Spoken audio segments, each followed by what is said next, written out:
ऐ कौम तू दे मिलके अगर साथ हमारा, हम लोग बदल सकते हैं हालात का दायरा, हम लोग बदल सकते हैं हालात का दायरा। बिस्मिल्लाहिर्रहमानिर्रहीम। रब्बिश्रह ली सदरी वयस्सिर ली अमरी वहलुल उक़दतम मिन लिसानी यफ़क़हू क़ौली। रब्बिश्रह ली सदरी वयस्सिर ली अमरी वहलुल उक़दतम मिन लिसानी यफ़क़हू क़ौली। रब्बिश्रह ली सदरी वयस्सिर ली अमरी वहलुल उक़दतम मिन लिसानी यफ़क़हू क़ौली।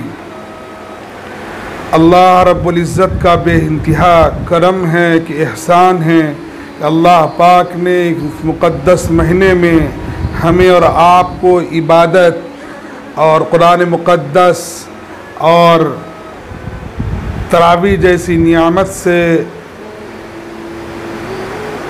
सरफराज फरमाया। रमज़ान का महीना चल रहा है और हिंदू भाइयों का त्यौहार भी चल रहा है। मेरे भाई, बहुत सारे वीडियोस देख रहा हूँ कि पुलिस वाले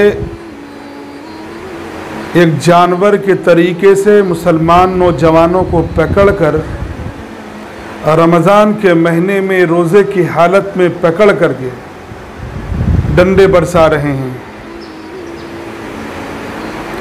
इधर टीवी पे बैठकर कुछ गुंडे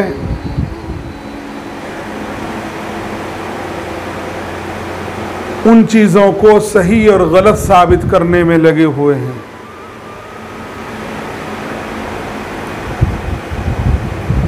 मेरे भाई, मस्जिद के पास जाकर कोई जय श्री राम का नारा लगाए और मुल्ला कटमुल्ला और दिगर भद्दे अल्फाज से मुसलमानों को पुकारे या पथराव करे, क्या ये नौजवान चूड़ी पहनकर बैठ जाएं? जाहिर सी बात है कि तुम गुंडागर्दी करोगे तो नौजवान जवाब देंगे ही देंगे। लेकिन हमारे ही ऊपर जुल्म, हमारे बच्चों के ऊपर जुल्म, हमारे नौजवानों के ऊपर जुल्म, और हमें ही गिरफ्तार किया जा रहा है, हमें ही पकड़ा जा रहा है, हमें ही जेलों में ठूसा जा रहा है। जुल्म की नैया ज़्यादा दिन तक नहीं चलती मेरे भाई। मंदिर हो या मस्जिद, ये अमन की जगह है। कोई सी भी इबादत गाह हो और किसी मज़हब की इबादत गाह हो, ये अमन की जगह है। और हिंदू भाई और मुसलमान दोनों अमन के साथ रहना चाहते हैं।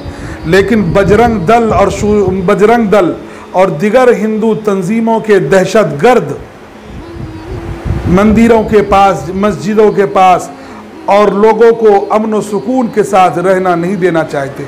हिंदू भी नहीं चाहता फसाद हो, मुसलमान भी नहीं चाहता फसाद हो, लेकिन ये कुछ दहशतगर्द है और हिंदुस्तान को आग लगाने की सरकारी निगरानी में कोशिश की जा रही है, जिसका खुमियाजा हमें और आपको भुगतना पड़ेगा। ये मुल्क हमारा है, इस मुल्क से हम मोहब्बत करते हैं और इस मुल्क के लिए हमारे बुजुर्गों ने, हमारे आबा व अजदाद ने कुर्बानियाँ दी है।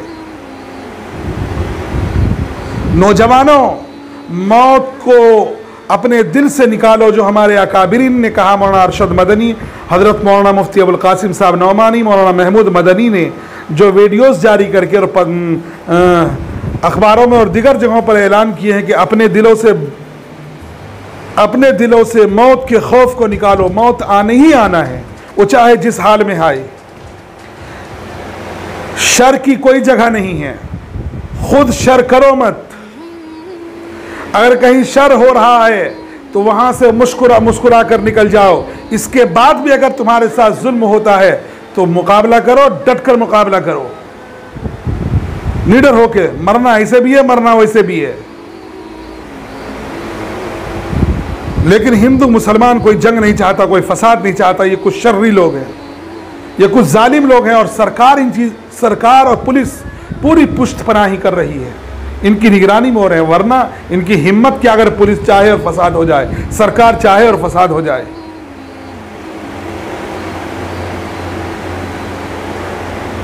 लेकिन मैं उन सेकुलर शोरमाओं से पूछना चाहता हूं, और मुसलमानों जागो, तुम्हारे लिए कोई आ सकता है तो एक दीवाना, एक मस्ताना जो खाने काबा से लौट कर जब आता है, जिनका नाम उवैसी है, वो आपके बारे में आवाज़ बुलंद करता है टीवी पे आकर के, कभी डिबेट में आकर के और कभी पार्लियामेंट में, जिसको आपने वोट नहीं दिया, जिसको आपने नकारा। मुसलमानों जागो जागो जागो जागो। इलेक्शन के बाद दिगर लीडरान कह रहे हैं कि मैं पार्टी छोड़ दूंगा, मुसलमान के लिए आवाज बुलंद नहीं कर रहे हैं, ये नहीं कर रहे। अरे भाई कब छोड़ोगे? छोड़ो, अब नहीं छोड़ोगे तो कब छोड़ोगे? कितने बुरे हालात हैं मुसलमानों पर इस मुकद्दस महीने में।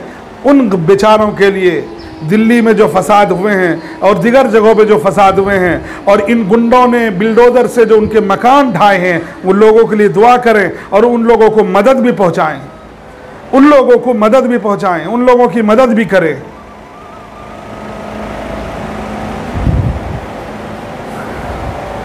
बताइए, रमज़ान का महीना है, मस्जिदों के पास जाकर के जगह बजगह के नारे लगा रहे हैं। एक पंडित जी नहीं है, पंडित तो ऐसा कर ही नहीं सकते, साधु ऐसा कर ही नहीं सकते, ये अमन की दावत देते हैं।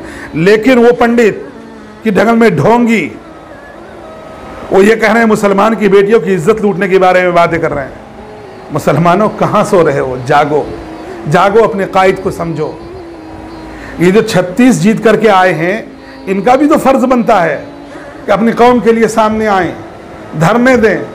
कब तक तुम मसलिहत परस्ती करते रहोगे? इनके खिलाफ डीएम और एसडीएम से मिला जाए और बात किया जाए।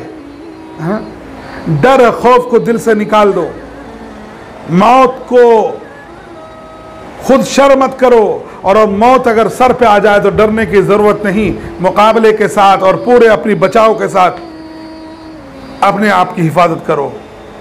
रमज़ान के महीने में इबादत करो, कुरान मुक़द्दस को पढ़ो, ज़्यादा से ज़्यादा उन लोगों के लिए दुआएं करो, मुनाफिकत से बचो, और उन दलालों से कहो कि अपने लीडरान पे दबाव बनाएं, जिनको हमने और आपने वोट दिया है।